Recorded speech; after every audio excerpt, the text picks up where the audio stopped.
Well, welcome to the Liberty Show, where we talk about American classical education, and we invite our listeners to join us in improving the moral and intellectual character of the next generation. I'm your host. I'm Matthew Kirby. I'm CEO of Liberty Classical Schools, and our mission is to launch and support K-12 American classical schools that emphasize virtuous living, traditional learning, and civic responsibility. And you can read more about us at libertyclassicalschools.org. Today, my guest is someone that I've wanted to meet and spend time with for many, many years, Dr. Christopher Perrín.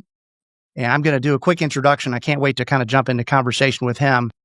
If you've been in classical circles at all, you're very well aware of who Dr. Perrín is. But he's a national leader, author, consultant, and speaker in the classical education movement. He is widely known for authoring a book called The Introduction to Classical Education, a guide for parents.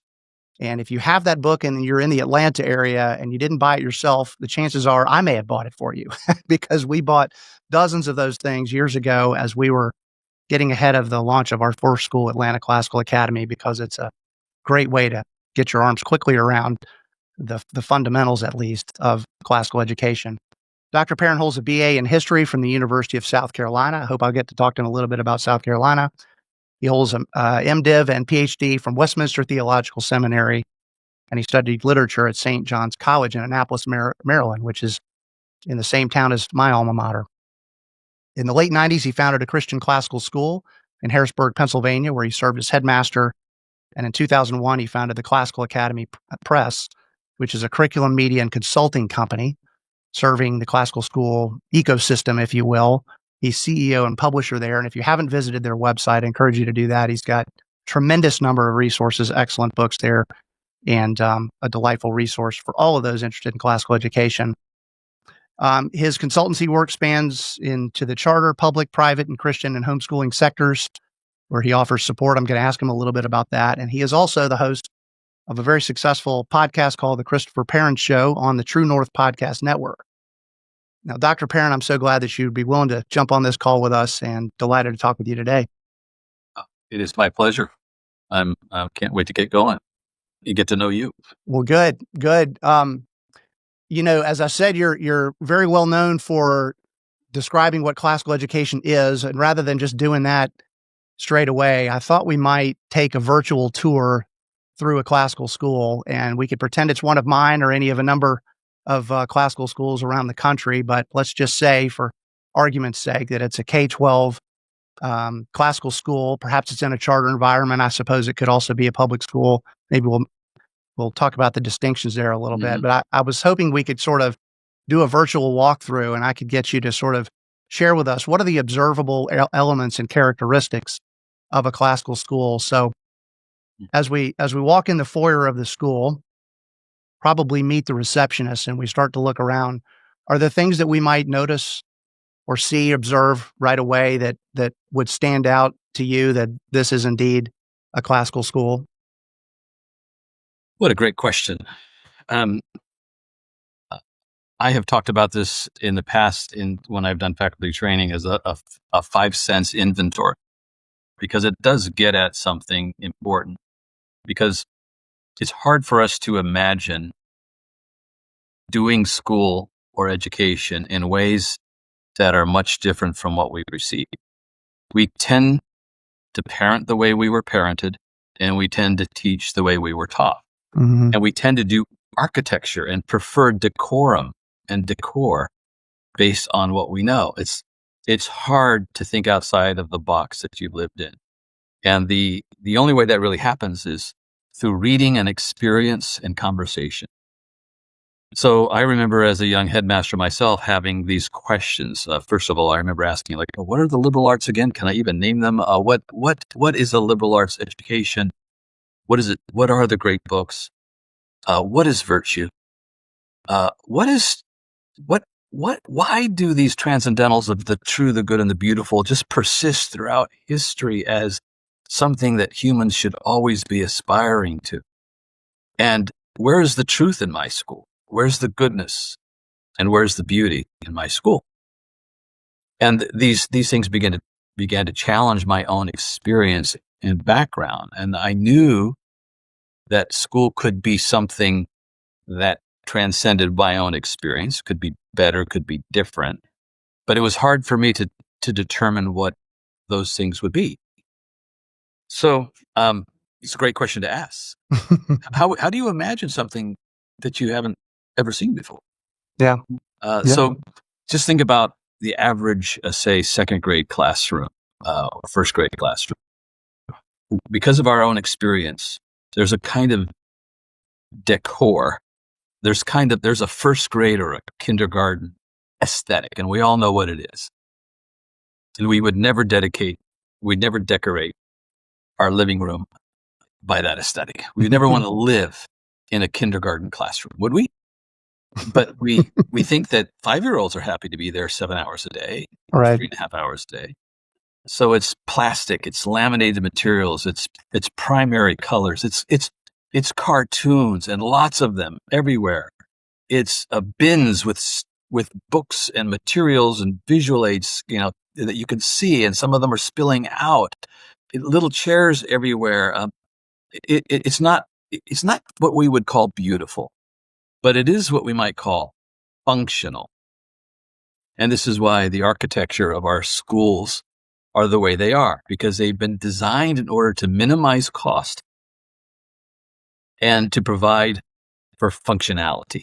So they're going to be square, they're going to be tiled floors, there will be overhead fluorescent lights. Now, maybe they're LED now. They are cheap. Why?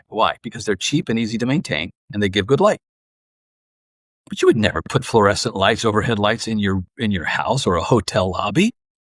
Lots of primary colors. So we will do it at school, and the windows do not open because it's much more economical. It's much less expensive to have casement windows that will never open if you have windows at all, because those are optional. Right. You'd never design your home that way. So you'd never design a hotel that way. You'd never design a restaurant that way, but we'll do it with school. So you start to imagine going into a school, and what comes to mind? Your own school. Long hallways, rooms in boxes, one after another, optional windows, overhead lights, tiled floors, and buzzers that buzz. And I mean, they're strident. They're not bells. They're not like bronze bells ringing like at a monastery. No, they're buzzers. Okay, I'll stop there. So to engage in your question requires a kind of creative leap. And this is why when you hire a second grade teacher, a first grade teacher, and say, please decorate your room, they're going to decorate it the way that they've seen second grade rooms all their lives. It took me a while to get to this point, but eventually I realized that the architecture that should inform what a school looks like should probably be the home. Mm-hmm. If not the home, it's the museum.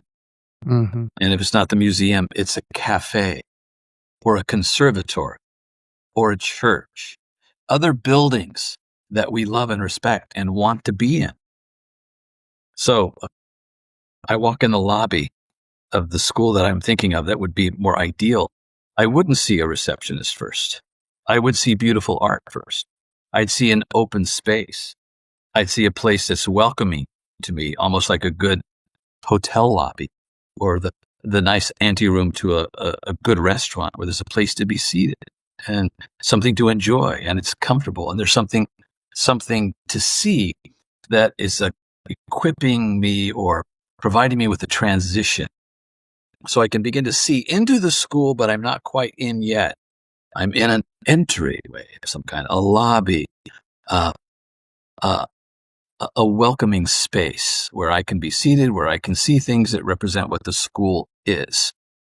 So most schools would say, well, that's wasted space. Just come right up to a counter and get in.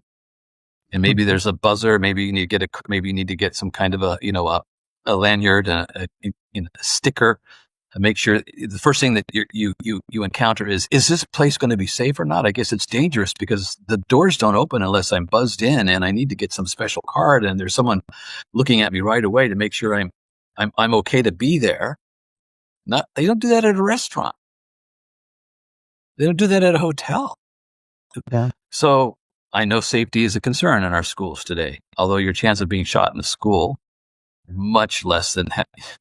But anyway, let's leave that aside for a moment. I know that's an issue.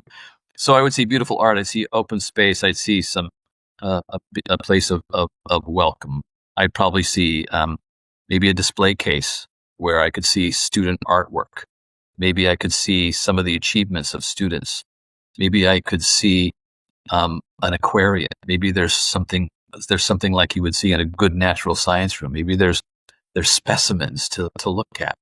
Maybe there's some reproduction of classic work of art, or maybe it's art that's been produced by the students. But I would see something that would be museum-like. Yeah. A good museum. Yeah. That's what I'd see when I came in. And then there might even be a sonic atmosphere. So that's what I'm seeing. But what would I hear? What would I smell? What could I touch? I would want maybe I'd be offered coffee.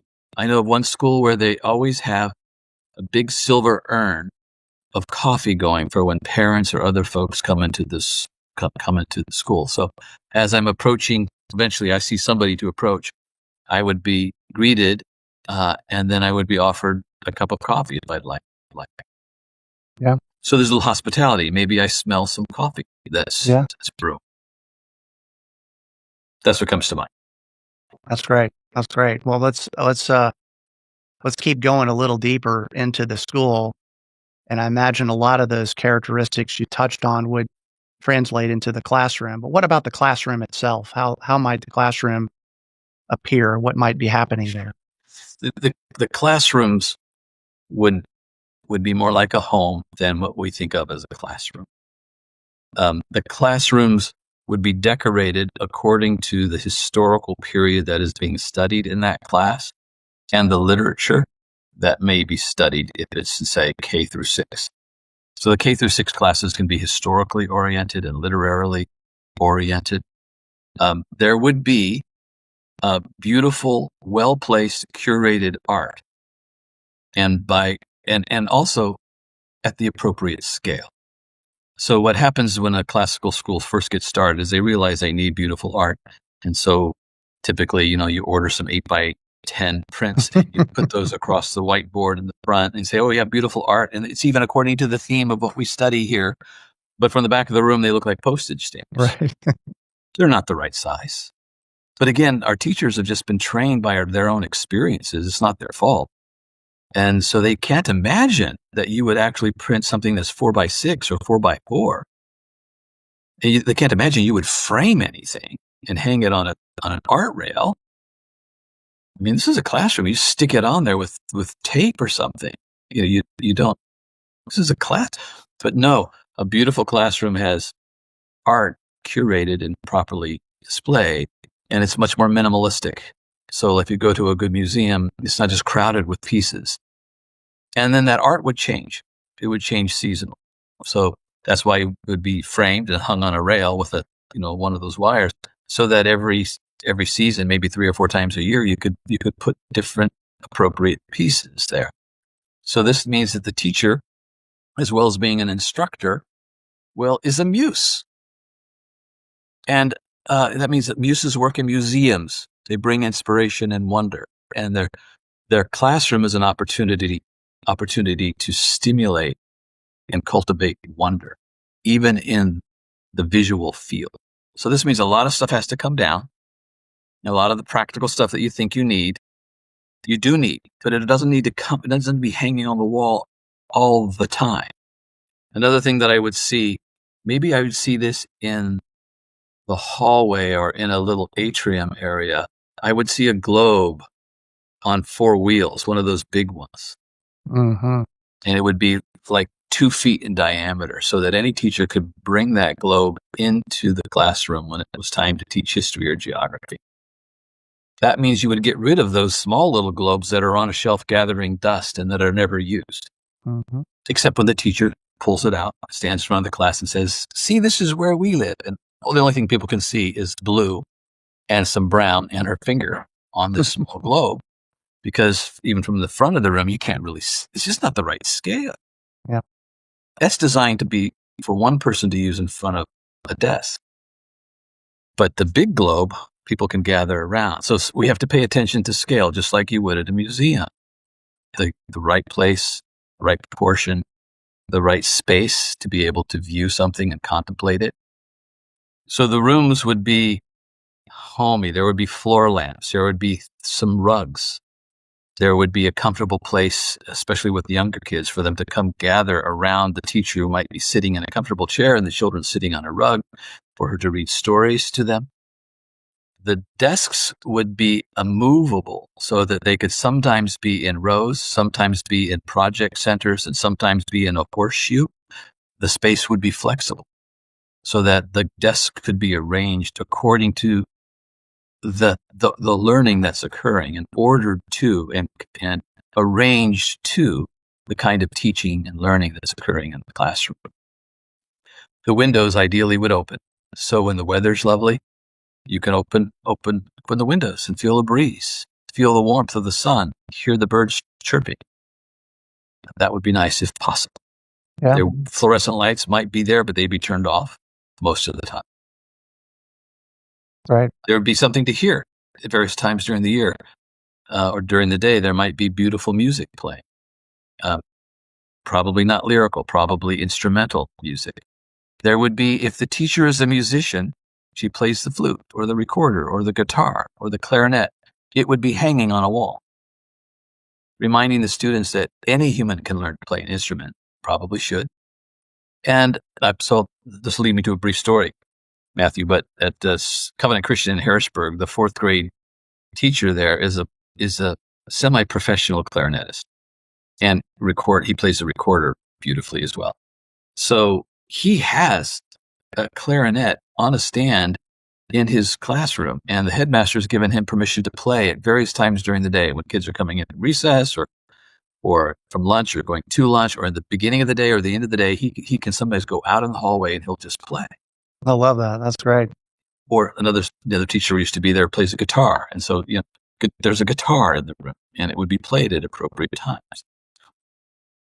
So those are some things that come to mind when I think of here's one of high school.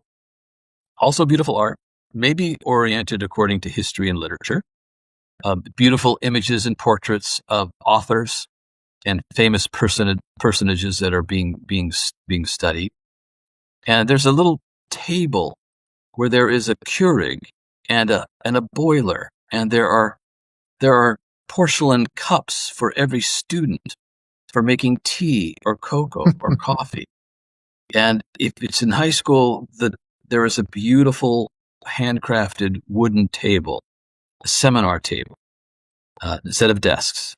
And the students sit around a large table for their instruction and teaching and discussion. And they're welcome at certain times to have a cup of coffee or a cup of cocoa. And so there's a kind of hospitality. So now we're mapping on cafe or hospitality to the learning experience. Yeah. I want to sit at that table, don't you? That sounds beautiful. That sounds like a place you want to be. I'm drinking some cocoa right now. And then, I love it. Get out your text. Let's have a discussion. I love it. That's right. Well, okay. So let's talk a little bit more about that teacher. What is that teacher doing in the classroom that signals to you that you're in a really excellent classical school? The teacher is dressed well. So first of all, there's a kind of comportment and decorum that you notice among the faculty. The way they dress, the way they behave with one another, such that they are perceived over time by the students as being friends. They are a faculty of friends, that they themselves are a living curriculum. Students begin to realize that more important than the books that they're reading are the books that have read these teachers and formed them, such that these books live the ideas, the insights, the wisdom of the various liberal arts, command of language, command of logic and rhetoric, command of mathematics, pondering, weighing, massing, assessing. These things and the great books, they live inside these faculties, such that the students perceive that they're not just being taught out of a book. They're being cultivated by a person that they want to be like, that they want to emulate and imitate. And they perceive that the faculty enjoy being with one another and talking about ideas. And they perceive as well that they're invited to join that conversation as junior learners. And they begin to realize that the teachers are actually not just teachers. They continue to be students.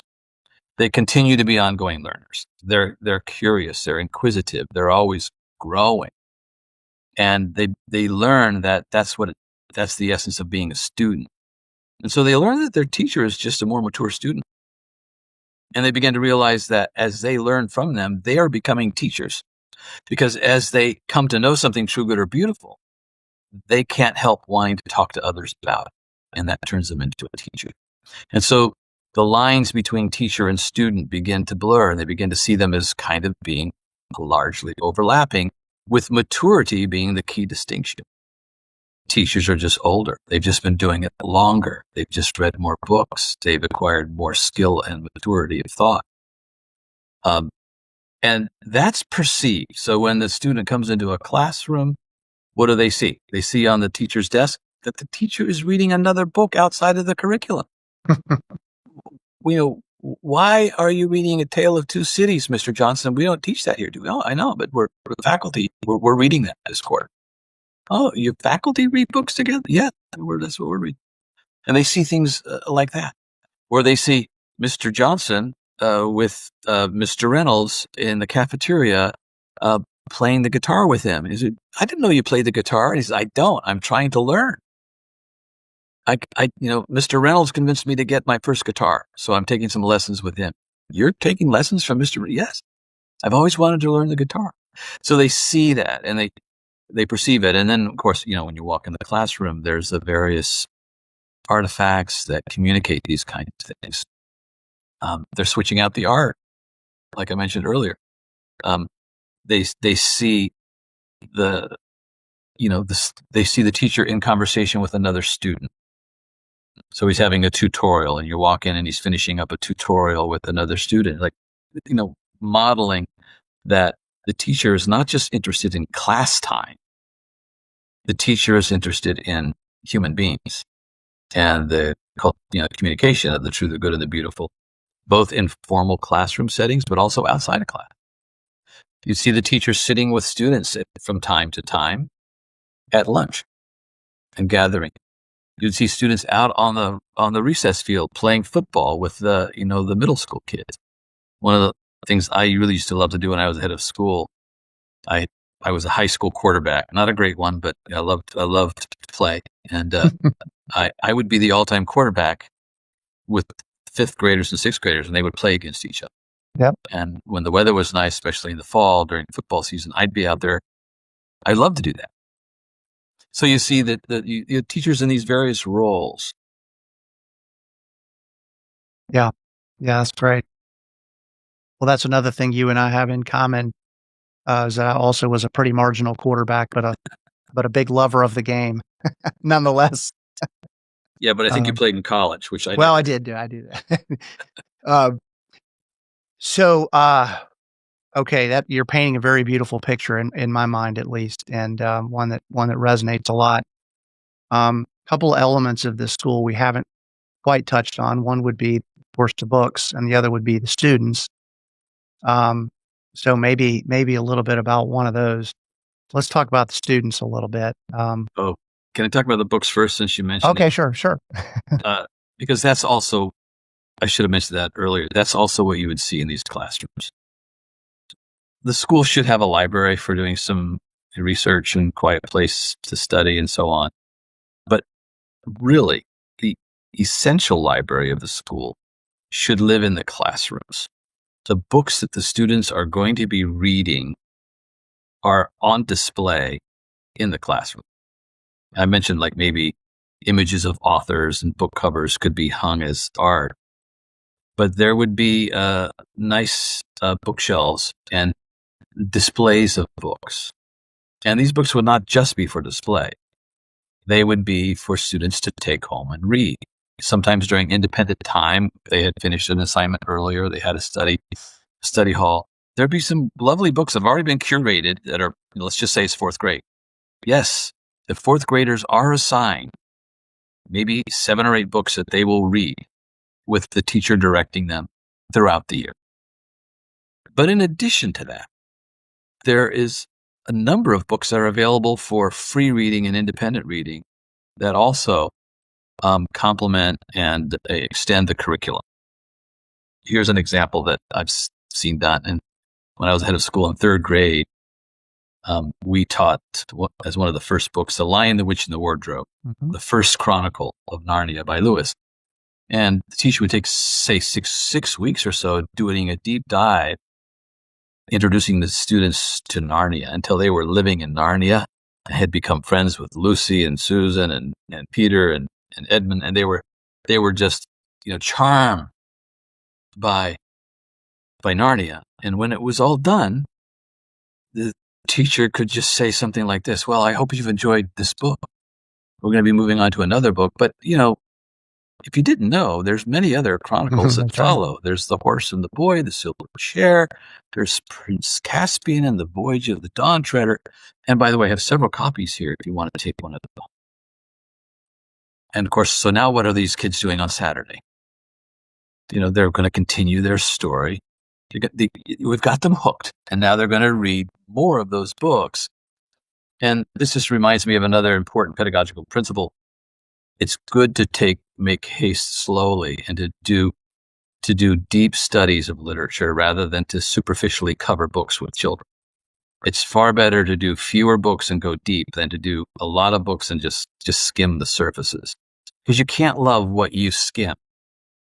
You love what you linger over. So by doing 6 weeks with that book, what you've done is turned that child into a lover of reading and a lover of that series and a lover of that author, such that she will be reading when you're not around.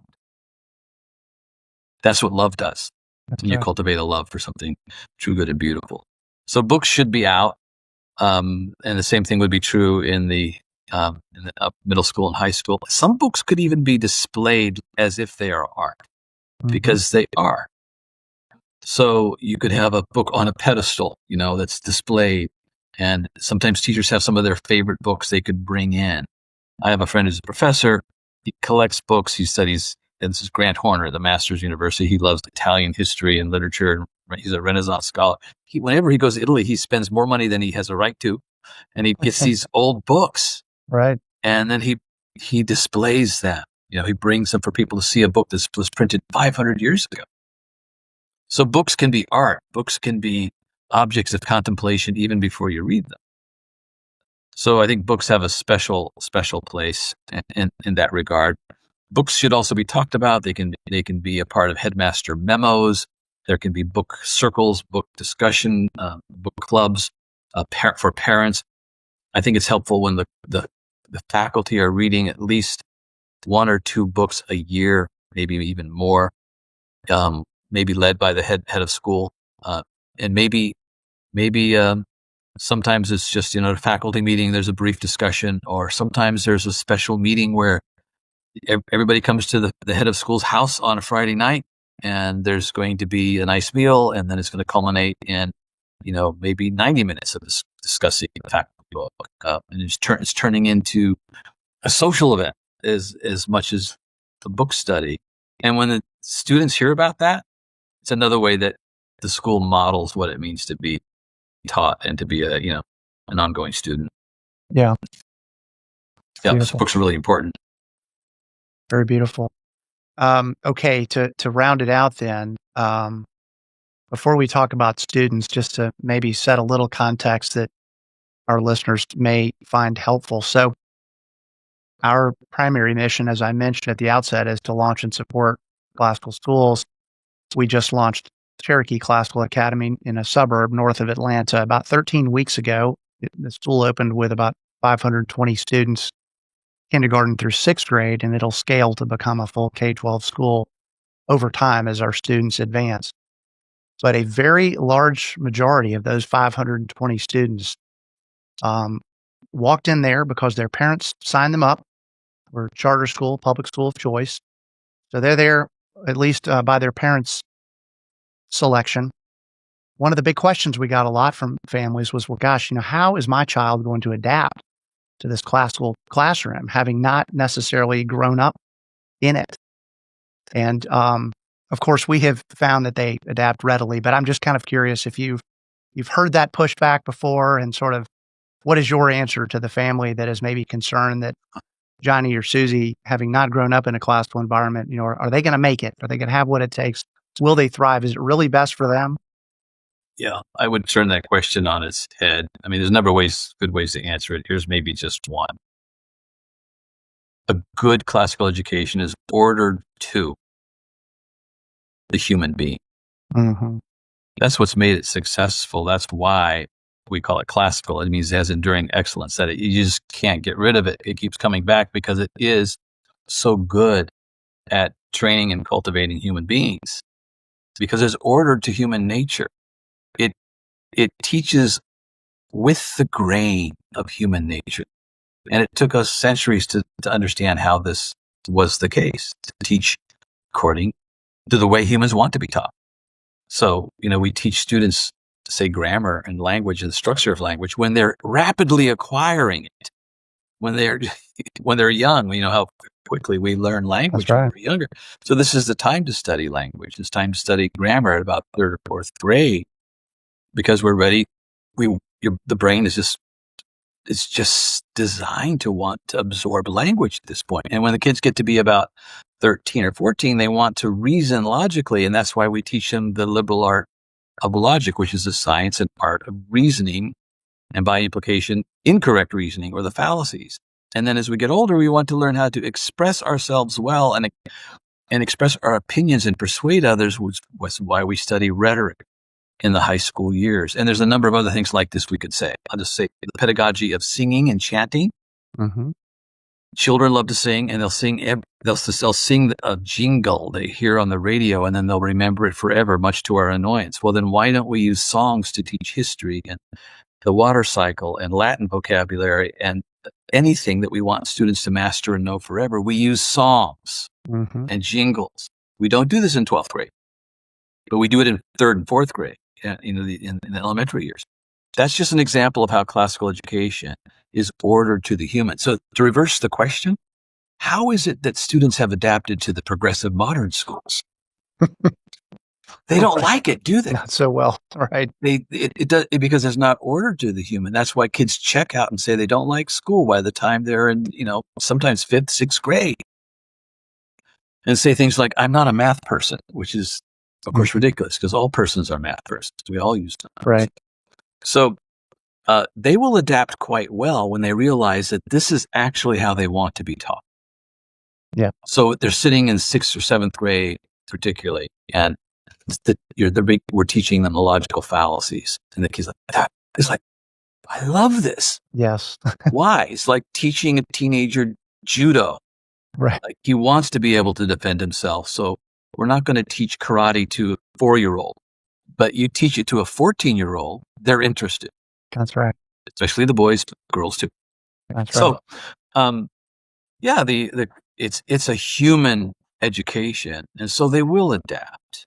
Now, that doesn't mean that there won't be some bumps along the way because of how they might not have been as well prepared otherwise, especially the kids coming in, say, in 6th grade.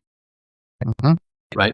So the kids who are coming in K1 and 2, they will be better 6th grade students, 4 or 5 years from now than most of the 6th grade students you're taking now, because they're going to have to do a little bit of catching up.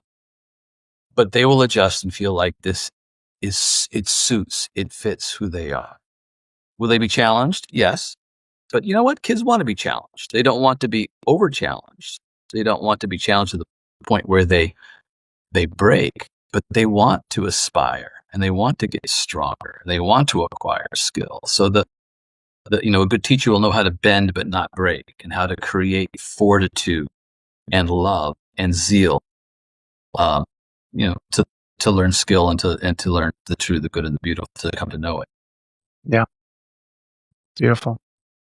I want to ask you about a couple of books. I don't know for certain that these two are your most recent, But you've got your most recent book, I think, on teaching, The Good Teacher, and then also The Scholé Way. And I love the subtitle, Bringing Restful Teaching and Learning Back to School and Homeschool. We certainly could dive into the key principles in each, but I'm curious of the progression there. Had you had it in your mind to do those two books one after the other ahead of time, or did these sort of come to you as a project to focus on individually? I've been teaching on the importance of recovering restful contemplative learning for a long while. And so when I've done training and speaking, people have responded to that and said, that's really helpful. Why? Because progressive education is very frenetic. It's active learning. And of course, we do need to do active learning. But it's out of proportion, so that students in typical modern progressive schools don't know how to engage the world with wonder and curiosity and contemplation, because we just are teaching to the test and we're checking boxes and moving through curriculum that kids will forget. And that's once a kid realizes that he's going through test prep, he generally checks out. Nobody wants to be involved in a test prep course. And that's not to say that we don't in some ways prepare for certain examinations. We do. But if that is the bulk, the majority of what you're doing, it's not good education. So to recover something that's slower and restful and lingering and pondering, contemplative and even relishing is really important to create students, to actually cultivate students. The Latin word studium means zeal or affection. So a student should have a zeal and affection, a hunger for, say, the true good and beautiful. And you can't love what you don't contemplate. Imagine that you and your wife are sitting down at your very favorite restaurant, and you got a babysitter and everything's set, and you've ordered your favorite dish, and you only it's expensive and it's really good. And you only get this maybe once a year, and just as it's set down in front of you, you get a call from the babysitter, like, we've got to go. There's a problem. We have to go in 5 minutes. So, Matthew, pound it down. So you're like, I can't do that. Not with this linguine. I can't do it. So when you love something, even sometimes when you're eating, I'm just using that analogy. Sometimes you don't even want to talk to anybody. I'm just like, my entire brain needs to focus on what's in my mouth. It's so good. Well, we need to be able to bring similar experiences by analogy to our students, who are bringing them something that sometimes surprises them, that pulls them in with curiosity and wonder, such that they slow down and they want to linger over it, ponder and relish. Those things can be transformative. Now, can all education be that every moment? No. It might only be that way occasionally. It might only be that way 1 out of 7 is a ratio I use. That, like, Sunday is that day 1 out of 7. Well, what if we had a 1/7 of what we did was contemplative and filled with wonder and contemplation, and was slowed down and not assessed? Then what would that do to a student? That's scholé. Scholé is the Greek word, which means undistracted time to study the things that are most worthwhile, usually with your friends, usually in a set-apart place, and often with food and drink. So you're around that big table with a cup of cocoa and a teacher taking you through some Shakespeare or some poetry or a great book of history, and you get to discuss a great text and contemplate it slowly in a set-apart place that's beautiful with your friends and a great teacher and a cup of cocoa or coffee. That can be scholé. Yeah. Ironically, it's the root word for school. And there's not a lot of scholé in our schools anymore. So I wrote that book first because there seemed to be a need for it. But in the second book, which is a little longer book, scholé is in that second book, The Good Teacher, with the 10 principles, pedagogical principles for transformative teaching. Scholé is one of the 10. So I do cover it in The Good Teacher, but I do a smaller work that's dedicated just to scholé in the Scholé way. Yeah. So I did a deeper dive into scholé, and then with Carrie Eben, she, my co-author, we did 9 additional principles from the classical tradition that we find from great practitioners over the centuries. And it's not the only list. It's not the final list, but these 10 principles are ones you see over and over again. And that's what the good teacher is taught. Yeah. Principles of pedagogy rather than techniques, because the principles, if you understand a principle well, you will invent your own techniques. So if you know that you should do a deeper dive of fewer things in order to create lingering learning that is permanent, that's multum non multa, much not many. It's the second principle in our book. Once that principle is clear in your thinking as a teacher, you will be able to invent or generate techniques. So we lead with principles rather than telling a lot of specific, we give some incarnations of these principles, but we want the teachers to understand the principles, because then these become the insights that help them to know what to do in any given situation. Yeah. Well, I have that book, and I think it is incredibly practical and incredibly helpful. And I have a sense that teachers would derive much from reading it and using it as they prepare to teach.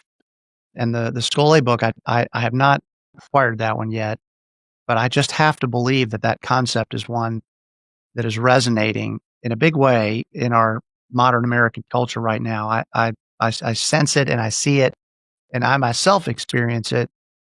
Things are moving rapidly. We're frenetic. We have been taught to and trained to multitask much to our detriment. And I think your 1/7 ratio seems as logical and beautiful as any. And I think it's a great call to slow down a little bit, to savor good things. It also presumes that we've got great things to consider and think about. And anyway, I think you're really onto something. I have to believe that families and teachers and school leaders and such are maybe deriving just feeling encouraged by your prompt to them to take a deep breath and slow down and savor. That word savor it's a great word. Yeah. It comes to, you probably know this, but it comes from a Latin word, saporare, and it means to. We get the word supper from it. We get the word sapience from it. It means to come to know something by tasting it. Yep. So savoring is a great word, and it's related to a word for knowledge and wisdom. So we talk about seeing things, like I've come to see something as a way of describing knowledge, but we also come to know things by savoring things. So I really appreciate you bringing up that marvelous word. Yeah. And by the way, I had to go to that 1/7 ratio because people were overdoing it. Like I did some faculty training on, we need to slow down and do more contemplative learning. And then some wanted to do contemplation all the time. Right. And we need that blend of active learning and. Yeah. Also finding that mean. I think you refer to that in your book a little bit. Scholé does not mean sitting there idle or, flipping through your phone or, resting necessarily with nothingness, although good rest is good, but, it's active in its nature. So good. Well, so I'm intrigued with you are a person, I presume you have a business, obviously a very successful business person coming out of a classical school environment. I'm kind of the opposite, a business person going back into the classical school environment. But I'm really, I'm excited by your success. It appears to me that I guess it was 24 years ago or so, you spotted an opportunity or a need perhaps in the marketplace for what it is that Classical Academy Press does. But how are things going? Kind of what are you working on? What are your major initiatives? How do maybe those tie to national trends or things you're seeing in the marketplace? Well, thanks for that question. Yeah, like so many people who go into business, it was an extension of a love, enjoying, loving classical education, learning to do it on the job. Because when I started in 1997, I did not really know what I was doing. It was a slow education to learn what it means to lead a classical school and be a classical educator. Lots of trial and error, learning from others, and just keeping going. But we saw a need because of that time in the late 90s, there was very little publishing, very little curricula had been published. And so myself and 3 other teachers, we thought, well, maybe when it comes to Latin and logic, we might have something that we could contribute. So we just dipped our toes in, and maybe it was at the right time, and those curricula started to grow, and we just kept growing with it. So by about 2007, I was working 2 full-time jobs.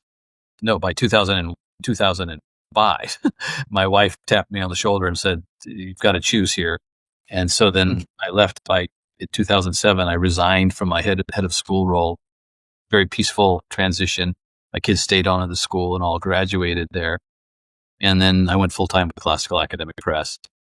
As to kind of like what we've seen, we just kept working on curriculum. And one of the things that our company has thought is that classical curricula does not need to be dusty, stuffy, elitist, and, kind of boring. Because again, this education is ordered to the human. It's delightful. And so a classical curriculum should be delightful. It should be beautiful. So we try to wed as much as we can truth to beauty.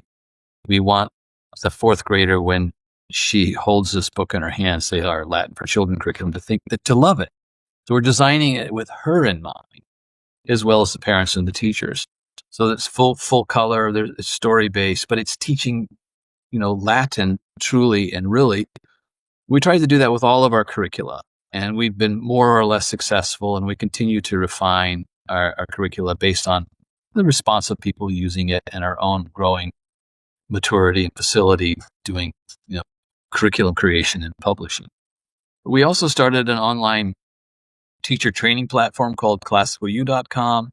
And that was because, going back 10 or more years ago, a lot of new startup schools did not have much to offer in terms of faculty training. And I was going around the country doing some faculty training and saw this firsthand. So we decided, why don't we record a few veterans that were among us who have been doing this for a while and acquired some degree of expertise, and offer training online at recorded training, which is second best, by the way. First best is always to be in person. But there were a lot of schools that didn't have first or second best as an option. So we've done that, and that's been growing a lot, and we're refining that. We're going to be offering live teacher demos, we're coaching, and we're redesigning that site. That'll be coming out in January. And then we also have an online academy called Schola Academy, mainly for homeschooling families in the K-12 space. Mainly it's grades 3 through 12. So what's next? Mathematics is next for us. It's the last major curricular line that we have not developed. So what does it look like to create a mathematics curriculum that's classical in its orientation and assumptions from the ground up? And that'll be a multi-year project. Building curriculum it just takes a long time. It's, the we have small teams working on these projects, and it takes a lot of collaboration and conversation. It's a slow work. Yeah. Do you find the homeschooling environment growing rapidly? Is that what are sort of the general trends in that universe? The tide is rising for everyone. So parents generally are waking up and wanting a good human education for their children. And so the school choice, educational choice legislation around the country is changing the way parents think, or reflects the changing moods and minds of parents who want options.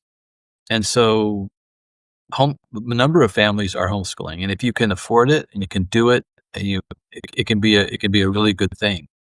And so that's happening in increasing numbers. It's hard to get really good statistics to know just what's happening, but I think it's probably safe to say that for every student who's being trained at a classical school, there's one at a homeschool too. I think we're getting close to 1 million people who are being classically educated in either schools or homeschools. We know that there are some getting on to like 1,500 schools that have started, both in the private and charter sector.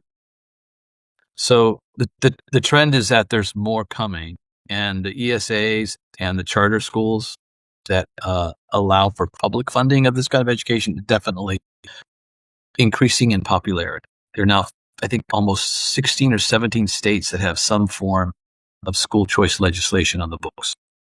Yeah, that's right. Yeah, that's right. Is that true in Georgia? Yes, there has been. I think COVID in particular was an accelerator that may have been a bit temporary in nature, sort of. And this is anecdotal, but I think a lot of families with much clearer insight as to what was occurring in their children's classrooms decided they needed to be somewhere else. They opted to school them at home, but I think that as distance passes, time passes from that pandemic, it feels like perhaps the numbers may decline a little bit. I mean, our schools, we have 3 schools in Georgia. We enroll about 2,000 students, and we've got about 4,000 students on wait lists. And we do notice that a handful, probably, I'm gonna estimate this, maybe 10, 12%, that come into our schools are coming out of a homeschool environment. And of course, we welcome that. We're all in favor of school choice. However, moms and dads decide to do that. It seems like there's families who are truly interested in homeschooling for all the great and best reasons to do that.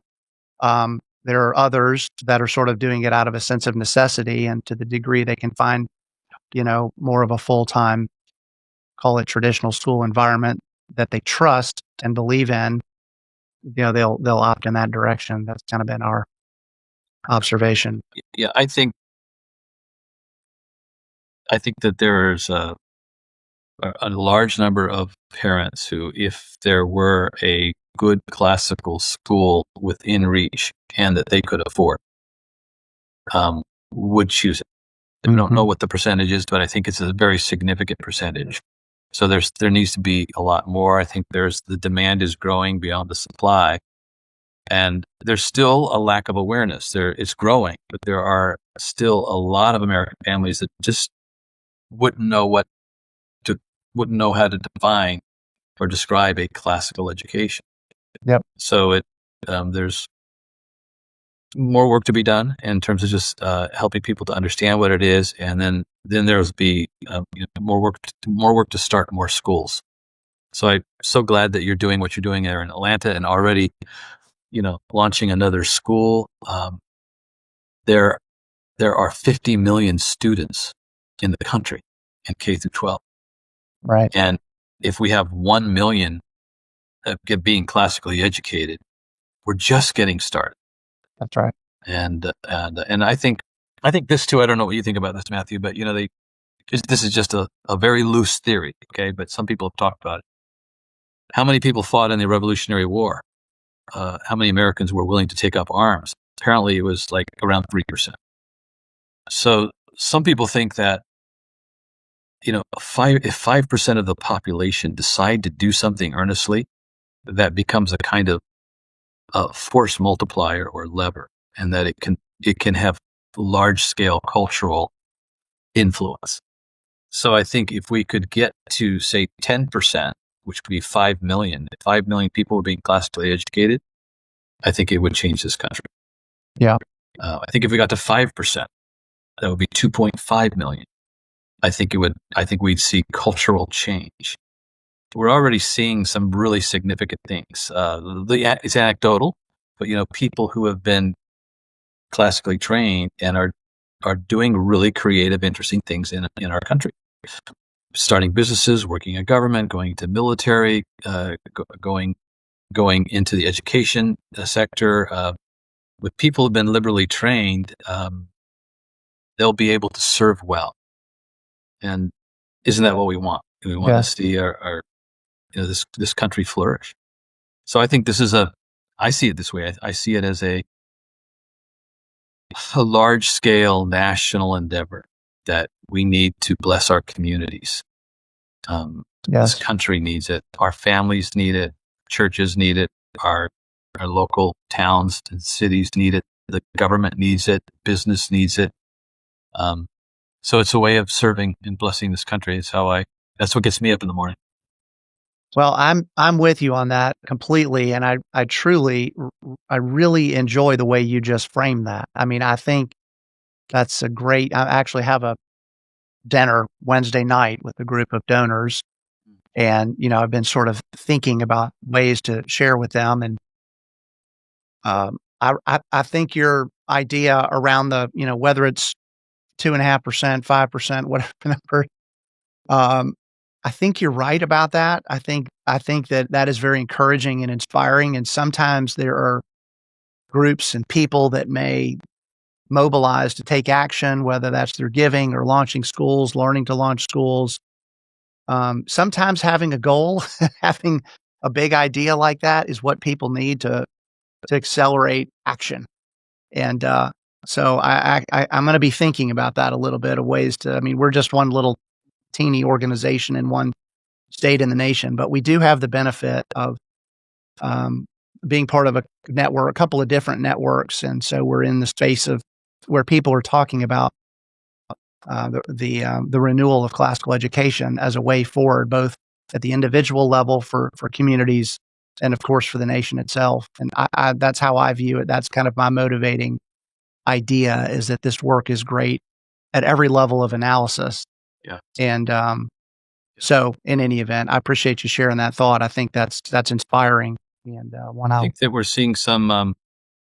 seeing philanthropy starting to activate. Those who have been blessed with stewarding significant wealth always have the challenge and problem of, well, how do I invest? That's right. And if this could be a meaningful investment that would actually change lives and bless the country, then I think we'll see more gifts coming. And then with that comes responsibility, because most of these, probably almost all of these donors are very intelligent, thoughtful, sophisticated business people. And they understand return on investment, and they understand when a program has been properly prepared and planned for or not. So, that just means that organizations like yours and mine have to increase our own skill and being able to know how to grow responsibly. Yes. So that when resources become available, it's not wasted, that it's actually used to good effect. I see that happening around the country.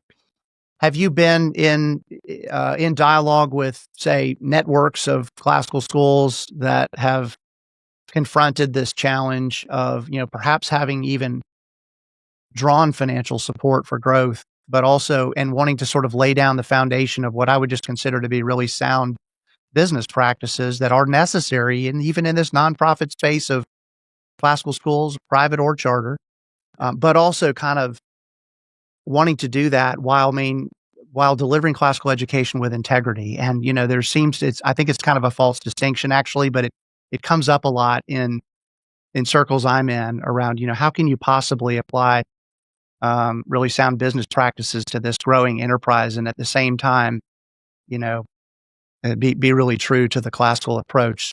Do you ever hear that? Does that ever come up in your conversations? It absolutely does.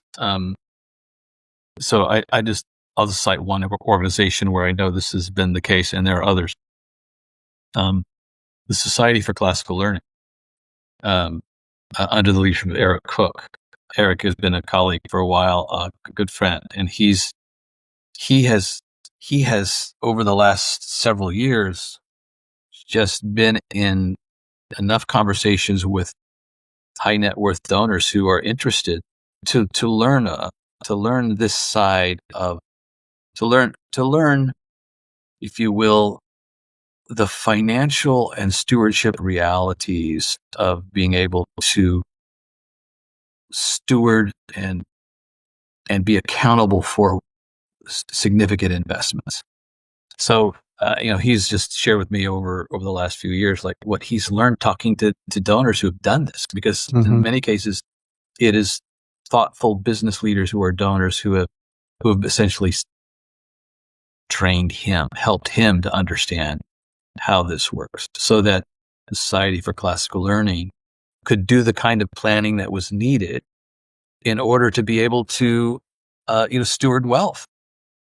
And so that's just affected the way this SCL has done its planning. They called in people to help them, and they didn't do it in 6 weeks. They've been doing it over, years, 2 or 3 years. So, but I think that's true of all the organizations that I'm talking to, more or less. SCL, ACCS. There's a new institute starting called the Humanitas Institute that I do some consulting for, and it's not going to be a foundation per se, but it's philanthropy backed, and it wants to help contribute to the rising tide of classical ed, particularly by increasing the awareness of classical education, because 95% of Americans don't know what it is. So this institute wants to create media assets that are best in class that will help that 95% of the country understand what it is, so that they can make a thoughtful choice, an informed choice about considering it for, their own children. So, and then there's a number of, just because I've been involved in this renewal for some time, I hear about this stuff, even if I don't know a lot about it. I certainly hear about it. So I think the answer is yes, it's happening. And I think the question is, can we do it well? Right. And so there are regional donors, and sometimes there are national level donors, but I guess you know this probably more than I do, there's an art and a business to doing this with excellence. We're on the quest to figure that out. I mean, we've had some early success. Our organizations are, we first had the idea about 14 years ago, opened our first school 12 years ago. So we still feel quite youthful in the grand scheme, but this is something I'm thinking about all day, every day. Is just sort of, again, and the great news is, as you're suggesting, we do, as our schools demonstrate success, and that's measured in lots of different ways you can imagine.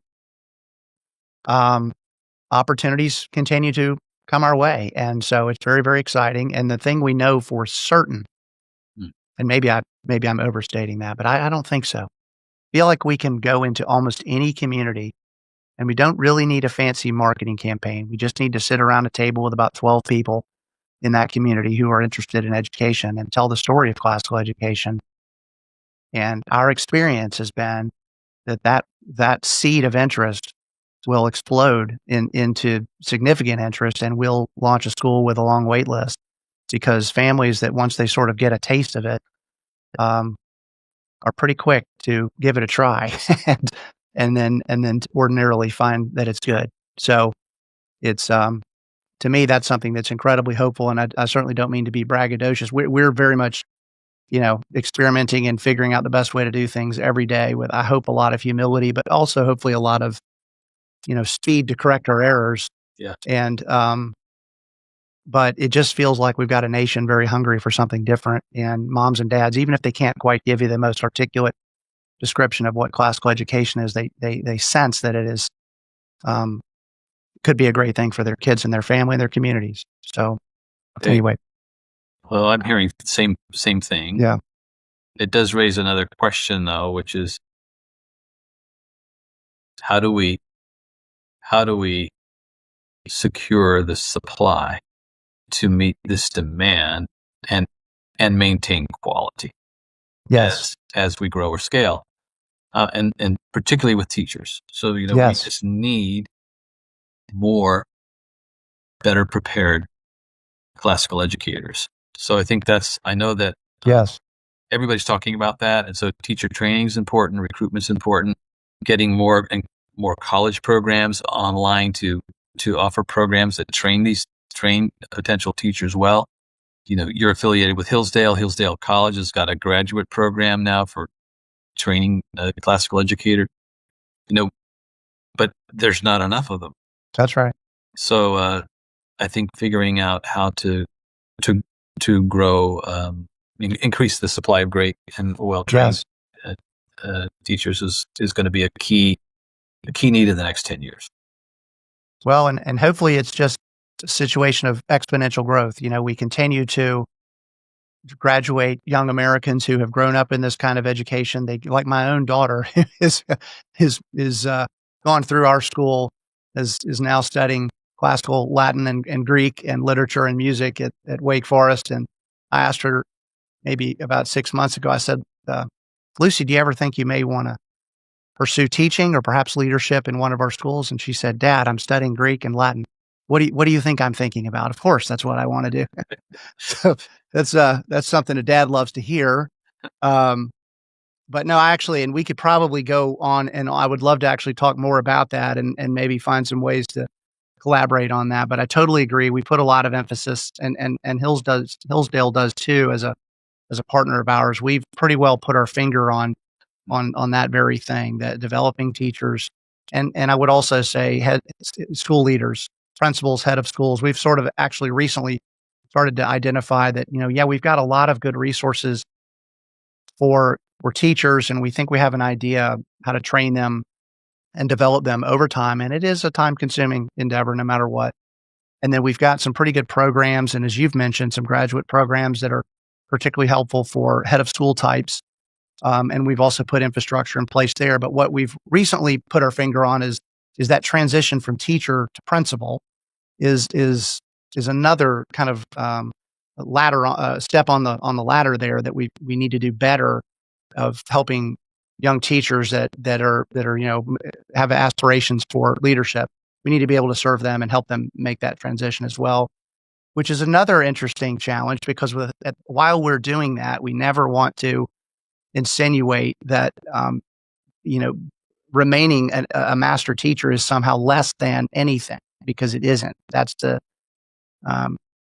soul of any school. I'm sure you would agree is in the faculty. And so, anyway, it sounds like we're all kind of wrestling through these same dynamics of wanting to grow and wanting to do it well. Yeah.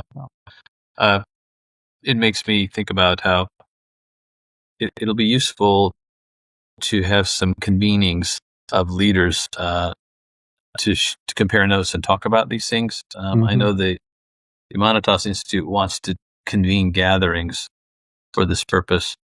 I could imagine, a convening of leaders of all the college programs, Yes.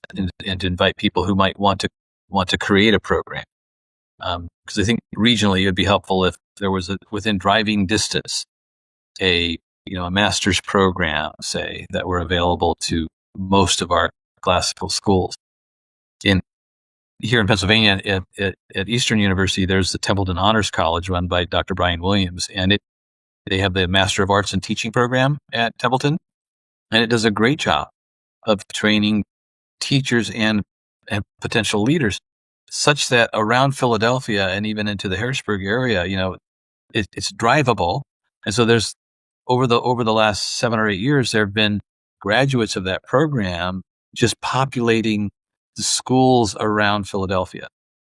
So that should happen in Atlanta. There should be a program that's just that's feeding and providing convenient, high quality training, and then every metro area in the country, in the years to come. So yes. I'm right with you there. I think those are needs, and but things are happening.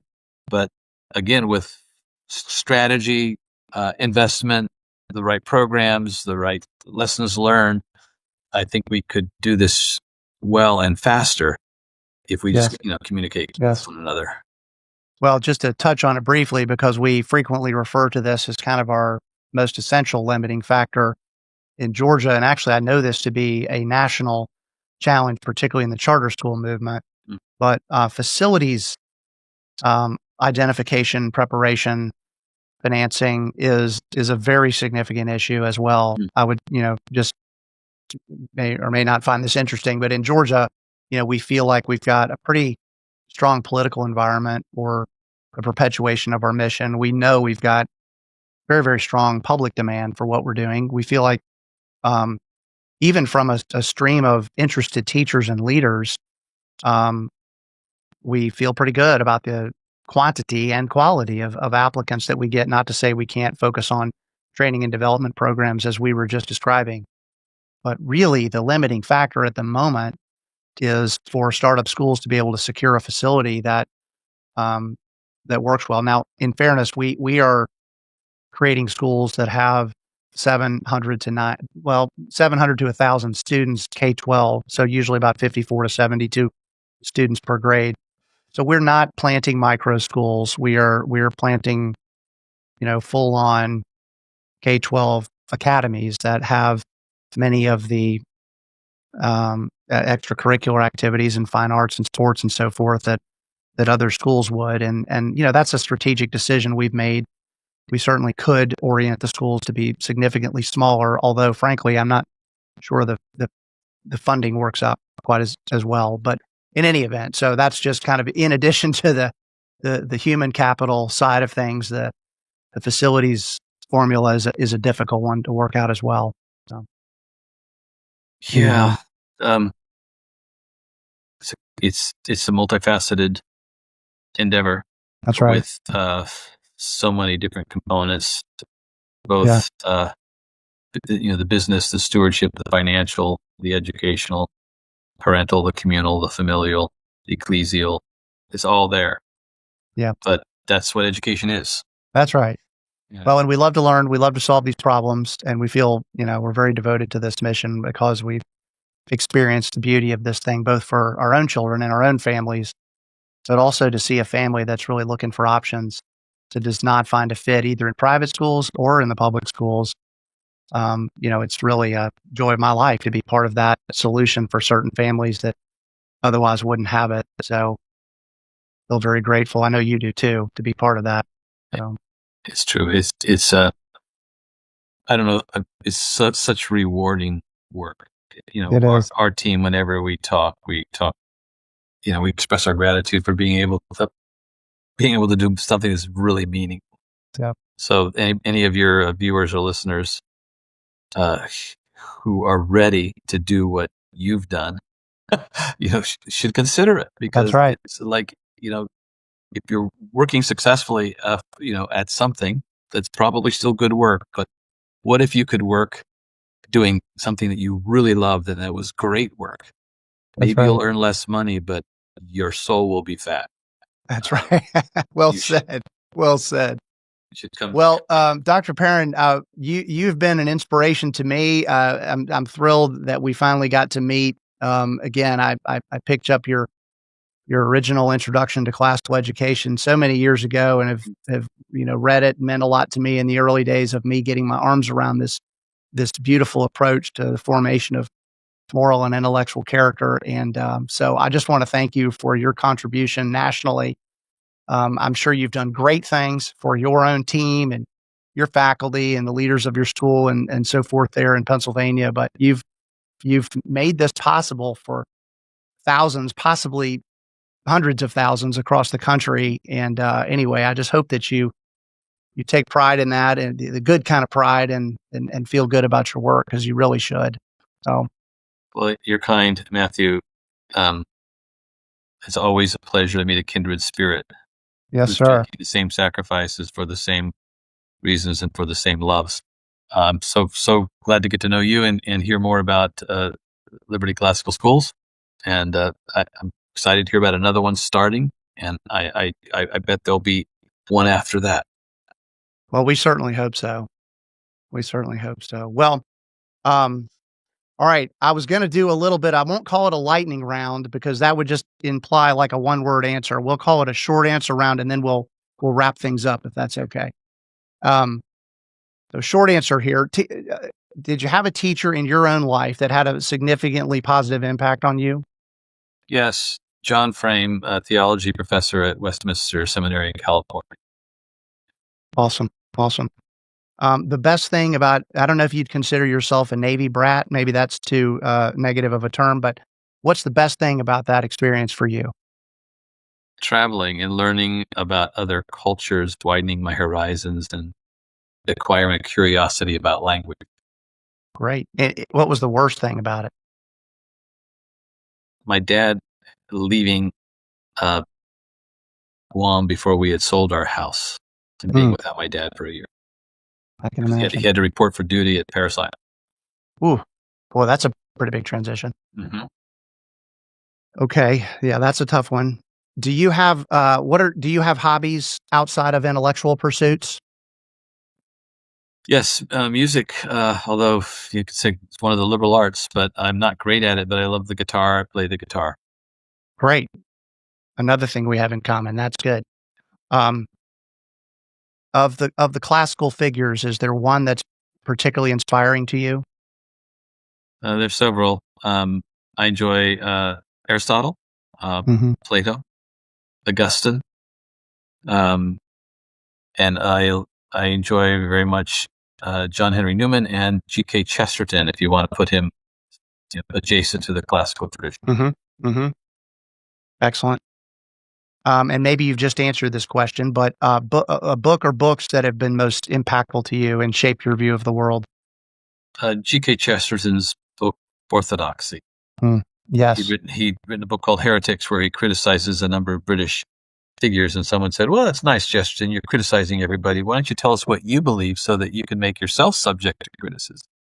And so he said, "Okay, I'll write you that book, and I'll call it Orthodoxy." And it was basically what he called a slovenly autobiography. There's it's a very dense, short read. It's I like love drinking honey, drinking a bottle of maple syrup. You need to do it slow. Okay, in an age of distraction, digital distraction, how are you doing with that? And have you developed practices to maintain or protect your attention? Daily walk with this dog we have. He's a Vizsla, and he needs to be exercised every day. So my wife and I, or one of us, are out for about 45 minutes to an hour, starting every day with a walk. Excellent. That's been really helpful. Great practice. Um, if you can, advice to parents, what should parents look for when considering a school for their children? Teachers that you would love to see your children become like. Great. Because there's a place where Christ says in Luke 6 that when a student's been fully trained, he will be like his teacher. That is probably a good rule of thumb. Your children are going to be like their teachers. So find teachers that you would like to be models for what your students will become, your children will become. Very, very powerful. Okay, to aspiring teachers, what should an aspiring teacher study in college or graduate school? The liberal arts broadly. Acquire facility with grammar, logic, and rhetoric. Learn a language. Read liberally in the great books of history, literature, and do some natural science as well. So I think an interdisciplinary liberal arts curriculum is the best preparation. Learn how to learn so that if another discipline becomes necessary for you to learn in the future, you'd be able to acquire that almost on your own. Excellent. That's great. Okay, finally, and we kind of touched on this earlier perhaps, but if looking ahead, if you kind of consider the state of the nation and the state of the classical education movement, for what are you most hopeful? I'm most hopeful in the fortitude and determination I see in young mothers, age 30 to 45. These are the women who are changing the face of the country because they're the ones who are taking education back. They've decided, great numbers of them, that education is a responsibility of the family. And they're taking that seriously, and they're no longer checking their kids into anybody's school to take care of all of education. They're expecting and wanting and willing to work for great schools and home schools. And they're the ones that are doing the most of the work. Wow. The specificity of your answer there is moving. That's really great. That's awesome. Okay, Dr. Perrin, this has been awesome. I really, really appreciate your time. Tell our audience how they can find you, read more about you, buy your stuff. Oh, you're kind. Our curricula is available at classicalacademicpress.com if you want to see some of the curricula we produced. We also have monographs on education, like The Good Teacher, and you mentioned Introduction to Classical Ed. We have about 15 or 20 books on classical education. But all major curricula, except for mathematics, you can find there. Then if you're interested in teacher training, I encourage you to take a look at classicalu.com, where we have over 100 courses of great teacher trainers providing teaching in that medium. And then if you're interested in online education, if you're schooling at home, we have classical courses for homeschooling families on scholaacademy.com. You could check that out. That's great. Dr. Christopher Perrin, everybody. Thank you, sir. Thank you. You're so very welcome. I really appreciate this opportunity to talk with you. Awesome.